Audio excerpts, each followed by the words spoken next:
கூட்டு சொல்ல போறேன். இதை பார்த்து லைக் பண்ணி சப்ஸ்கிரைப் பண்ணுங்க. கமெண்ட் 2 ஸ்பூன் போட்டுக்கிறோம். உடம்பருப்பு 2 ஸ்பூனு, பூண்டு ஒரு 10 பல்லு பூண்டுங்க, அடுத்த தக்காளி ஒரு 2, அரை கிளாஸ் தண்ணி ஊத்திக்கிறோம். குக்கர்ல ஒரு சவுண்டு வேக வச்சுக்கலாம்.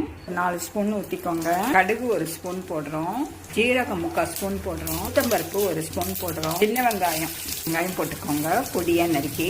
உங்க மாடி தோட்டத்தில் விளைஞ்ச மிளகாய் 2 போட்டுக்கிறேன். உங்க மாடி தோட்டத்தில் விளைஞ்ச ஒரு கொத்து கருவேப்பிலை போட்டுக்கிறேங்க. எல்லாம் பொன்னிறமா வதக்கிக்கலாம். மாடி தோட்டத்தில் விளைஞ்ச புடலங்காங்க கொஞ்சோண்டு கல்லுப்பு போட்டுக்கிறாங்க. இந்த வெயில் காலத்துல கூட எனக்கு இந்த புடலங்காய் கிடைச்சிருக்குங்க. எல்லாத்தையும் வதக்கிக்கலாம். சிம்லே வச்சு ஒரு 10 நிமிஷம் வதங்கலாங்க.